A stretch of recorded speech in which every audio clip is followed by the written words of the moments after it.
नमस्कार, जय हिंद, कैसे आप सभी? आई होप अच्छे होंगे। जैसा कि आपको पता है कि केवीएस, एनवीएस की मोस्ट इम्पोर्टेंट कंप्यूटर की क्लासेस लेकर आए हैं, जो आपके पेपर में आने की पूरी संभावना है। ये आज की तीसरी या चौथी क्लासेस है, जो आपके पेपर में क्वेश्चन फँसाने वाली है। इससे पहले कि हमने और भी क्लासेस करवाई हुई हैं और इसकी पीडीएफ आपको टेलीग्राम चैनल पे मिल जाएगी। आप चाहें तो डिस्क्रिप्शन में जाकर और भी वीडियो देख सकते हैं हमारे यहाँ की। ये यूथ पब्लिकेशन की बुक है। चलिए हम क्वेश्चन की बात करते हैं। आज का इंटरनेट चैप्टर है, आज का लास्ट क्लास होगा कंप्यूटर का, क्योंकि इतने में ही आपको लगभग 12-15 क्वेश्चन फँस जाएँगे। निम्नलिखित में कौन सा एक लोकप्रिय वेब आधारित सर्च इंजन का उदाहरण नहीं है? देखो, याहू जो आपका एक सर्च इंजन होता है, इसकी खोज 1995 में हुई थी। गूगल 1998 में हुई थी। बिंग भी आपका सर्च इंजन 2009 में हुई थी। लेकिन जो एक्सेस होता है ना आपका, ये एक सर्च इंजन नहीं होता है। ये चीज़ आपको याद रखना है। एक्सेस क्या होता है आपका? एक्सेस आपका डेटाबेस प्रबंध प्रणाली है, जिसका उपयोग डेटा संग्रहित और प्रबंधित करने के लिए किया जाता है, ठीक है? और अगला क्वेश्चन आपका ये है, इम्पोर्टेंट क्वेश्चन है कि पीडीएन का पूर्ण रूप मतलब इसका फुल फॉर्म क्या होता है? इसका फुल फॉर्म होता है आपका packet data network. Answer number B हो जाएगा। एक और इम्पोर्टेंट क्वेश्चन, इंटरनेट की शुरुआत डैश ग्रुप में की गई थी। तो इंटरनेट की जो शुरुआत है ना, अमेरिका सुरक्षा बलों के नेटवर्क द्वारा की गई थी। तो इसको थोड़ा-सा हम देख लेते हैं। इंटरनेट का पूरा नाम इंटरनेशनल नेटवर्क है, पहली बात। दूसरी बात ये बोलता है इसमें कि विश्व में सर्वप्रथम 1969 में अमेरिकी रक्षा विभाग द्वारा अपारनेट ने कंप्यूटर नेटवर्क विकसित किया था। किसने? रक्षा विभाग के द्वारा, ठीक है? 15 अगस्त 1995 को वीएसएनएल विदेश संचार निगम लिमिटेड द्वारा किया गया। मतलब जो बीएसएनएल आती है ना, उसके द्वारा हमारे भारत में किया गया था। कब? 15 अगस्त 1995 को। अगला क्वेश्चन क्या है आपका? अगला क्वेश्चन है, हाँ, ये है, पूछा है होस्ट टू होस्ट लेयर के संदर्भ में निम्नलिखित में से कौन सा प्रोटोकॉल नहीं है? तो प्रोटोकॉल के संबंध में पूछा है आपका। ट्रांसमिशन कंट्रोल प्रोटोकॉल भैया होता है। यूजर डेटाग्राम होता है। नहीं पूछा तो ना तो ए ना तो बी होगा, ठीक है? अगला क्वेश्चन क्या बोल रहा है आपका? थोड़ा सा इसका हम एक्सप्लेनेशन देखने का प्रयास करते हैं कि host to host layer inter network के ठीक ऊपर की लेयर है। लेयर पर कार्यरत दो सबसे महत्वपूर्ण प्रोटोकॉल ट्रांसमिशन कंट्रोल प्रोटोकॉल और यूजर डेटाग्राम है, ठीक है? ये चीज आपको ध्यान रखना है। अगला क्वेश्चन आपका, टीसीपी और आईपी मॉडल के संदर्भ में निम्नलिखित में से कौन सा कथन गलत है? देखो, पहली बात तो ये बोला है कि टीसीपी आईपी क्या होता है? क्षैतिज दृष्टिकोण का अनुसरण करता है। बिल्कुल सही बात है। टीसीपी आईपी की 7 परतें हो तो नहीं भाई, 7 परतें नहीं होती। टीसीपी आईपी की 5 लेयर होती हैं, 5 परतें होती हैं। ओएसआई मॉडल की तुलना में टीसीपी आईपी अधिक विश्वसनीय? हाँ, बिल्कुल सही बात होता है। टीसीपी का full form transmission control protocol है। हाँ, ट्रांसमिशन कंट्रोल प्रोटोकॉल होता है। तो ये देख लो, इसकी 5 लेयर होती है। ये चीज़ आपका गलत हो तो यहाँ पे हमने एक्सप्लेनेशन कर दिया है। अगला क्वेश्चन बोला है आपका, इंटरनेट द्वारा निम्नलिखित में से कौन-सी स्विचिंग तकनीक का उपयोग की जाती है? Telephone switching, packet switching, circuit switching, telex switching. इसका आंसर होगा पैकेट स्विचिंग। इंटरनेट द्वारा पैकेट स्विचिंग तकनीक का उपयोग किया जाता है, ठीक है? स्विचिंग मतलब होता है आपका स्विच करना, उसमें जो कई सारे मॉडेम को तार को जोड़ा जाता है ना आपका कंप्यूटर नेटवर्क में, वही स्विचिंग वाले की बात कर रहा है, जो हमने बता दिया है। पैकेट स्विचिंग विभिन्न नेटवर्क में डाटा को पैकेट ग्रुप में स्थानांतरित करने की एक विधि है। ये चीज़ आपको ध्यान रखना है। अगला क्वेश्चन आपको ये वाला देखते हैं हम। पूछा है कि हैंग आउट एक संचार मंच है, जो वीडियो कॉलिंग, वायरस कॉलिंग और टेक्स्ट आधारित संदेशों को एक ही सेवा में जोड़ता है। यह विकसित किया गया था। तो हैंग आउट को किसके द्वारा विकसित किया गया? तो वो आपका गूगल है। तो देखो, गूगल को किसने किया था? हैंग आउट ने किया था। हैंग आउट गूगल द्वारा विकसित किया गया था, जो कि एक फ्री वीडियो चैटिंग तथा मैसेजिंग ऐप है। मतलब जैसे हम लोग फ्री वीडियो कॉलिंग या मैसेजिंग ऐप का यूज़ करते हैं ना, तो एक ऐप था जिसका नाम था हैंगआउट, जिसको किसने किया था? गूगल ने, ठीक है? ये एंड्रॉयड तथा आईओएस प्लेटफ़ॉर्म पर उपलब्ध है, लेकिन वर्तमान समय में गूगल चैट द्वारा रिप्लेस कर दिया गया है। जो आजकल हम गूगल चैट देखते हैं ना, उसको पहले हैंगआउट के नाम से जाना जाता था। ये चीज़ आपको ध्यान रखना है। पूछा है आपका, प्लेग इन के बारे में निम्नलिखित में से कौन-सा कथन गलत है? थोड़ा-सा ही अच्छे लेवल का क्वेश्चन है, ठीक है? ये चीज़ ध्यान रखना।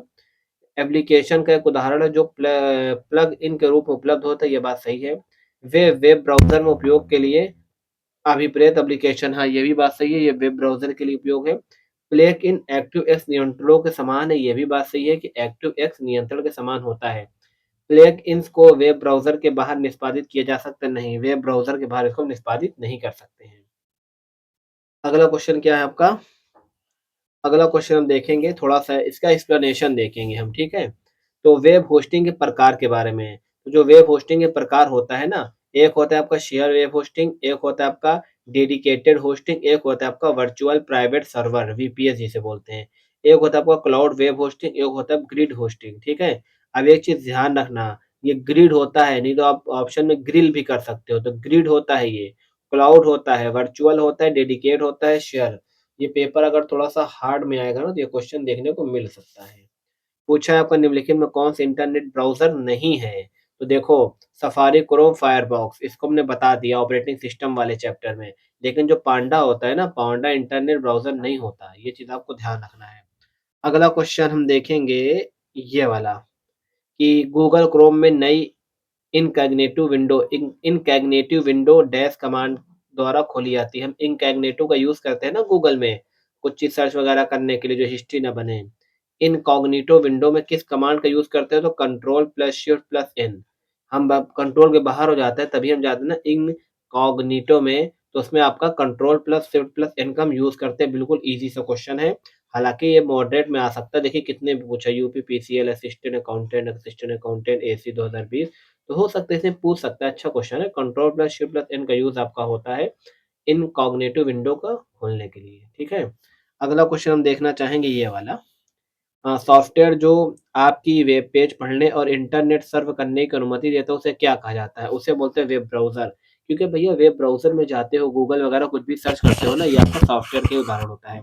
अगला क्वेश्चन पूछा निम्नलिखित में कौन-सा माइक्रोसॉफ्ट द्वारा विकसित एक वेब ब्राउज़र है? तो भैया माइक्रोसॉफ्ट को इंटरनेट एक्सप्लोरर ने किया है, ठीक है? ये इम्पोर्टेंट क्वेश्चन है, लगा लो इसको। देखो, माइक्रोसॉफ्ट द्वारा विकसित वेब ब्राउज़र इंटरनेट एक्सप्लोरर है, जिसका पहला संस्करण 1995 में रिलीज़ किया गया। फायरबॉक्स को आपका मोज़िला ने 2002 में पहला संस्करण रिलीज़ किया। वही आपका नेटस्केप क्या होता है, वेब ब्राउज़र को नेटस्केप कम्युनिकेशन ने 1994 में संस्करण में रिलीज़ किया। ये इम्पोर्टेंट क्वेश्चन है, ख़ास कर ये कि जो इंटरनेट एक्सप्लोरर है ना, इसको किसने विकसित किया? माइक्रोसॉफ्ट के द्वारा। ये चीज़ आपको ध्यान रखना है, ठीक है? अगला क्वेश्चन निम्नलिखित में कौन एक वेब ब्राउज़र नहीं है? देखो, नेटस्केप होगा, मैकवेब होगा, फायरफॉक्स होगा। एचटीएमएल नहीं होना चाहिए। हाइपरटेक्स्ट मार्कअप लैंग्वेज होता है ये, ठीक है? ज़ाहिर-सी बात है, लास्ट में देखो लैंग्वेज आ रहा है ना, तो ये एक लैंग्वेज होगा। अगला क्वेश्चन ये देखेंगे हम। अल्टा विस्टा क्या आपका? अल्टा विस्टा आपका एक प्रकार का सर्च इंजन होता है, ये भी आपको याद रखना है। गूगल क्या है आपका? गूगल एक सर्च इंजन है, इम्पोर्टेंट है क्वेश्चन। और वो इसका फुल फॉर्म होता है डब्ल्यू का वर्ल्ड वाइड वेब होता है। अब देखो Google, Yahoo, APK dot com, Alta Vista, Orkut और एमएसएन कुछ लोकप्रिय सर्च इंजन है, ठीक है ना? ये सब क्या आपका सर्च इंजन। एक और सर्च इंजन होता है जिसे बोलते हैं बिंग, BING, ये भी आपको ध्यान रखना है। निम्नलिखित में कौन सा सर्च इंजन नहीं है? देखो गूगल है, अल्टा विस्टा है, ऑरकुट है, लेकिन आपका साइंस आपका सर्च इंजन नहीं है, इसको भी इम्पोर्टेंट लगा लो। भारत में सर्वप्रथम सर्च इंजन जो था 1994 में याहू नाम से निर्मित किया गया था, ये बात सही है। गूगल, अल्टाविस्टा और ऑरकुट, हाँ, ये एक नया मिला है ऑरकुट, ये आपका सर्च इंजन है। एक चीज़ और आता है आपका एज, क्या आता है आपका? एज आता है, ठीक है ना? एज क्या है भैया? एज आपका क्या होता है? एज आपका वेब ब्राउज़र होता है, ठीक है? ये क्या होता है? आपका वेब ब्राउज़र होता है, ये हमारे स एग्ज़ाम में बहुत बार पूछा गया है ये क्वेश्चन। अगला क्वेश्चन है निम्नलिखित में से कौन इंटरनेट पर समय संवेदी सेवा है? तो आपका इंटरनेट टेलीफ़ोनी आपका समय संवेदी सेवा होता है, थोड़ा-सा इसके बारे में पढ़ लेते हैं। इंटरनेट टेलीफ़ोनी इस प्रकार की संचार सेवा है जिसकी मदद से आप बिना सिम कार्ड के भी इंटरनेट का उपयोग कर सकते हो। मगर आपके मोबाइल में सिम कार्ड नहीं है ना, तो आप यूज़ कर सकते हो। इस तकनीक को voice over internet protocol technology कहते हैं। एचटीएमएल का फुल फॉर्म क्या होता है? हाइपरटेक्स्ट मार्कअप लैंग्वेज होता है, ठीक है? इसको इसका फुल फॉर्म आप ज़रूर याद रखना। उसके बाद हम क्या नाम है, क्वेश्चन तो नहीं पढ़ेंगे, लेकिन इसमें जो इम्पोर्टेंट फैक्ट था एचटीएमएल। एचटीएमएल का फुल फॉर्म आपका हाइपर नहीं, एचटीएमएल का फुल फॉर्म होता है आपका, देखो अभी बताया था, याद नहीं आ रहा है एचटीएमएल का फुल फॉर्म। इसका फुल फॉर्म होगा हाइपर टेक्स्ट मार्कअप लैंग्वेज, ठीक है? माइंड से कभी-कभी निकल जाता है, इतना फुल फॉर्म मेरे माइंड में है। ए एप्लेट कंप्यूटिंग के संदर्भ में है, ये क्या होता है आपका? एक जावा एप्लीकेशन होता है। पहले जो हमारा कीपैड मोबाइल होता था ना, उसमें जावा होता था, तो जावा से थोड़ा-सा हमको फैसिलिटी वगैरह ज़्यादा मिल जाती थी। क्योंकि मैं बहुत भागा हूँ, जब मैं यूज़ करता था कीपैड मोबाइल तो ज़रूर पूछता था, भैया इसमें जावा है कि नहीं है? पता नहीं था जावा क्या है, लेकिन ये पता था कि जावा है तो इंटरनेट वगैरह बढ़िया चलता है गेमिंग वगैरह के लिए। निम्नलिखित में से कौन-सा मुक्त एनसाइक्लोपीडिया है जिसका उपयोग करने वाले लोगों ने ही आपस में मिलकर तैयार किया है? तो आपका विकिपीडिया, विकिपीडिया को जो है मिलकर लोगों ने ही तैयार किया है, ये चीज़ आपको याद रखना है। अगला क्वेश्चन क्या है आपका? अगला क्वेश्चन है आपका, आई थिंक खत्म पे होगा, देखते हैं आपका। हाँ, आज खत्म हो जाएगा आपका कंप्यूटर। कंप्यूटर साहब का क्वेश्चन जो है आपका खत्म हो जाएंगे। ये क्या आपका, देखो यूआरएन का मतलब क्या तात्पर्य होता है? यूआरएन का यूनिफॉर्म रिसोर्स नेम होता है। हालांकि यूआरएल भी कहीं कहीं होता है, तो एल का मतलब लोकेटर हो जाता है। ये चीज आपको याद रखना है। इंटरनेट में पता है, ये मैं कई बार ये सबको पढ़ा चुका हूँ ना, कि मुझे अब इंटरेस्ट नहीं आ रहा इसको बार बार पढ़ाने में। ये तीसरी बार मैं इसको पढ़ा रहा हूँ। ये सब जितने क्वेश्चन हैं आप देखेंगे ना, आप शुरू के भी 5-6 वीडियो देख लें तो आपका कवर हो जाएगा हमारे प्लेलिस्ट में। इंटरनेट में प्रलेख की स्थिति के बारे में सूचना कौन देता है? तो आपका यूआरएल देता है, लोकेटर जिसे बोलते हैं ना। लोकेटर मतलब लोकेशन करता है, लोकेशन ही तो जानकारी देता है हमें।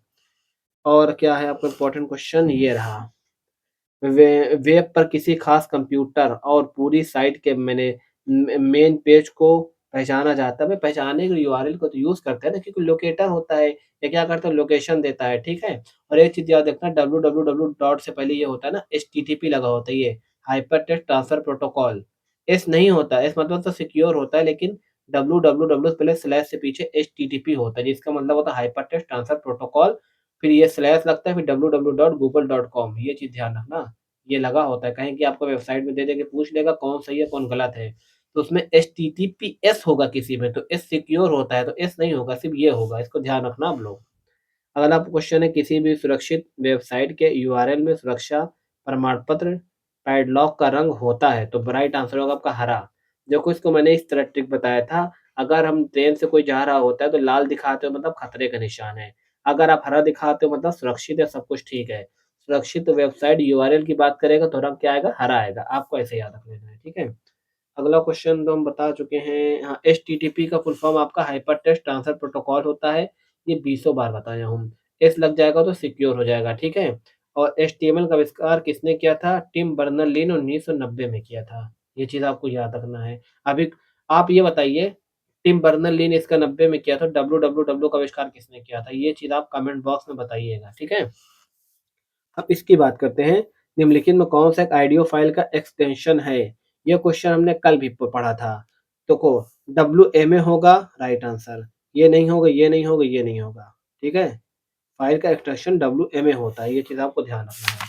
कल ही हमने आपको इस जितना एक्सटेंशन है कल आपको हमने पढ़ाया था, और साथ ही साथ हमने क्या किया था, इसमें लिखा भी था। आपको देना है ना पीडीएफ, देख लो। आप ये सबकी पीडीएफ दे रहे हैं जो मोस्ट इंपॉर्टेंट है, ये देख लो। इसका मैंने लिखा था, टिफ का लिखा था, इमेज फाइल आईडीओ का लिखा था। हालांकि एक्सेल वगैरह तो आपको पता ही है कितनी बार पढ़ाया हूँ। तो जो ज़्यादा बार मैंने पढ़ाया, जो हमारी वीडियोस देखते हैं उनको तो मैंने रटा दिया। एक्सेल हो गया, डॉस हो गया, पावर पॉइंट हो गया, सबको बताने की जरूरत नहीं है, वो सब तो भाई रटा है। जो थोड़ा सा टफ क्वेश्चन था आने की संभावना है, मैंने ये सब इसमें लिखा हुआ है। इधर तो इजी दिया है पूरा। ये देखिए, साइबर सुरक्षा, वेब ब्राउज़र, सर्च इंजन। इसके अलावा हमने यहाँ पे कुछ network device, operating system, web browser हमने यहाँ पे भी कुछ लिखा है। एमएस वर्ड में कौन से मतलब किस फंक्शन के अंदर कौन से क्या है, इसको भी हमने लिख रखा है। आपका ये विलियम गिब्स ने साइबर स्पेस शब्द दिया था, ये तो पता है, लेकिन ये अलग से ये क्वेश्चन ना आपका जो इसमें क्या नाम है, कीबोर्ड में आता है ना, KWRTY, इसको भी हमने लिख रखा है। इसी तरह एक पेज और है, मतलब जो मुझे इम्पोर्टेंट लगा हमने आपके लिए क्वेश्चन बना के रखा है, इसको हम टेलीग्राम चैनल पे प्रोवाइड कराएंगे। तो ठीक है, आगे चलते हैं आपका। तो ये जितना इम्पोर्टेंट है नहीं, फिलहाल इतना ही था हमारा। जो मतलब इससे बाहर तो क्वेश्चन आने नहीं चाहिए। मतलब ऐसा नहीं कि 20 में 20 फंसेंगे, 12-15। अगर आप 3 क्लासेस जो भी लास्ट की है उसको देख लोगे तो आपको 10-12 क्वेश्चन फंस जाएंगे। अगर बहुत ज़्यादा हार्ड पेपर आया तो आपने जो हमारी प्लेलिस्ट मैंने पूरी बनाई है ना, उसको देख के जाओगे, ज़्यादा नहीं है। पूरा देख लोगे काम हो जाएगा। उसमें से आपको लगभग नहीं तो 15-15 क्वेश्चन देखने को मिल जाएंगे, अगर हार्ड हुआ तो, ठीक है। और बहुत ज़्यादा टफ पढ़ने के चक्कर में पड़ोगे ना तो ईज़ी क्वेश्चन छोड़ दोगे। क्योंकि देखो, ईज़ी मॉडरेट तो सब कर लेंगे, हार्ड आएगा तो कोई नहीं कर पाएगा। तो कम से कम पहले आप ईज़ी मॉडरेट तो तैयार कर लो, तब हार्ड के पीछे भागना। टाइम भी नहीं है। और पेपर भी आपका कब हो रहा है भाई, 1 महीने के अंदर पेपर करा ले रहा है, तो ये पेपर इतना टफ आना नहीं चाहिए। बाकी एसएससी लेवल की मैथ नहीं आएगी। मैथ आपका आएगा डीएसएसबी लेवल का, जैसे डीएसएसबी में आता है, ठीक है। तो तब तक के लिए इतना ही। जय हिंद, धन्यवाद।